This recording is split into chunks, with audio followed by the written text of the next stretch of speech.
अमित शाह जैसा तड़ीपार गुंडा बंगाल का माहौल खराब करना चाहता है। आज बंगाल में चुनाव है तो बम फोड़े जा रहे हैं, गुंडागर्दी हो रही है।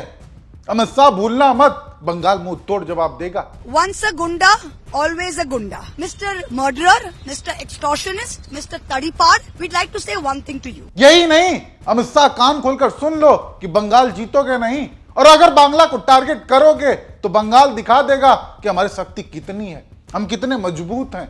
अगर तुम हमको बांग्ला को टारगेट किया, मैं आपको टारगेट करेंगे।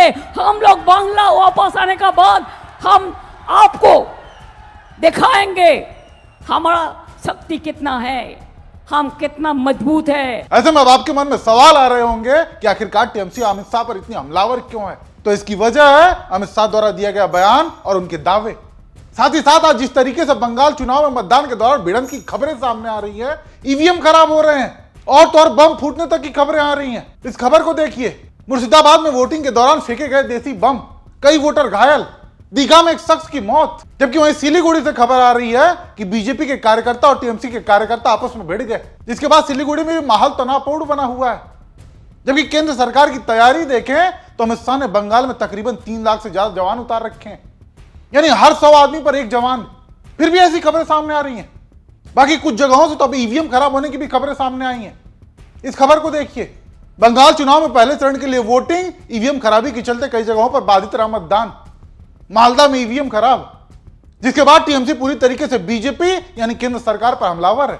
और इसके साथ ही साथ टीएमसी ने कुछ तस्वीरें भी शेयर की है जो एक अलग ही कहानी बयां कर रही है। इन तस्वीरों को देखिए, ये तस्वीरें बीजेपी बूथ की हैं और पूरा बीजेपी बूथ खाली पड़ा हुआ है। एक नहीं, सारे बूथ बीजेपी के खाली पड़े हैं, एक कार्यकर्ता तक मौजूद नहीं है। इसकी कहानी क्या है कुछ कहा नहीं जा सकता, लेकिन तस्वीरों में तो यही दिख रहा है कि बीजेपी का बूथ पूरी तरीके से खाली पड़ा है। जबकि आमतौर पर चुनाव के दिन पार्टी के कार्यकर्ता तड़के सुबह से ही तैनात रहते हैं, लेकिन यहां एक अलग ही तस्वीर है। खैर, पूरे चुनाव के दौरान जिस तरीके से अमित शाह से लेकर पीएम मोदी और उनके तमाम बीजेपी नेता ममता बनर्जी को लेकर अभद्र भाषा का इस्तेमाल करते रहे, उसको लेकर टीएमसी आर पार के मूड में है। ऐसे में पहले आप अमित शाह का वो बयान सुनिए जहां वो एक सीटिंग सीएम के लिए तू तड़ाक जैसे शब्दों का इस्तेमाल कर रहे हैं। अरे ममता दीदी, तेरा समय अब समाप्त हो रहा। सुना आपने, ममता दीदी तेरा समय अब समाप्त हो गया। सोचिए, ये है इनका महिला सम्मान कि एक महिला जो कि पश्चिम बंगाल के मुख्यमंत्री हैं, उनके लिए तू तड़ाक जैसे शब्दों का इस्तेमाल कर रहे हैं। हालांकि यही नहीं, एक और नमूना देख लीजिए इनके मर्यादित भाषा का। ए दीदी, ए दीदी, ए दीदी। देखा आपने, ऐसे हुटिंग सड़कों पर कौन लोग करते हैं आप बखूबी जानते होंगे। खैर, इन्हीं सबको देखते हुए अब टीएमसी और उनकी महिला नेता बीजेपी पर पूरी तरीके से हमलावर है। महुआ मोइत्रा तो बिल्कुल आर पार के मूड में ही देखी गई। Once a gunda, always a gunda.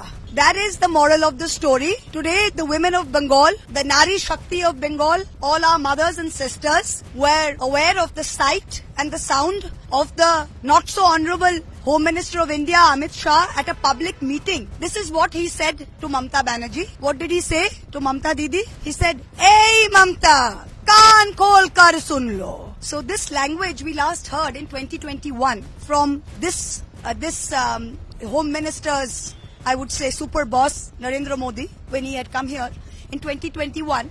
He had started this trend of catcalling, and he had said, "Diddi, oh Diddi." Carrying on with this tradition, today we saw Amit Shah standing on the soil of Bengal and saying this to our Honorable Chief Minister. So Amit Shah has also come and said he's going to give free bus tickets to the women of Bengal. Mr. Murderer, Mr. Extortionist, Mr. Tadipar, we'd like to say one thing to you. We can pay. We, the women of Bengal, can pay for our own bus tickets. Thank you very much.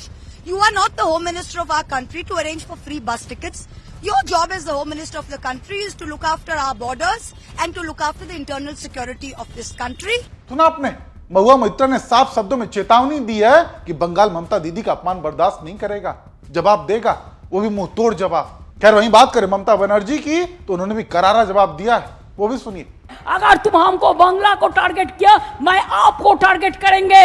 हम लोग बांग्ला वापस आने का बाद हम आपको दिखाएंगे हमारा शक्ति कितना है, हम कितना मजबूत है। सुना आपने, ममता बनर्जी का साफ कहना था कि अगर बांग्ला को टारगेट करोगे तो बंगाल दिखा देगा कि हमारी शक्ति कितनी है, हम कितने मजबूत हैं।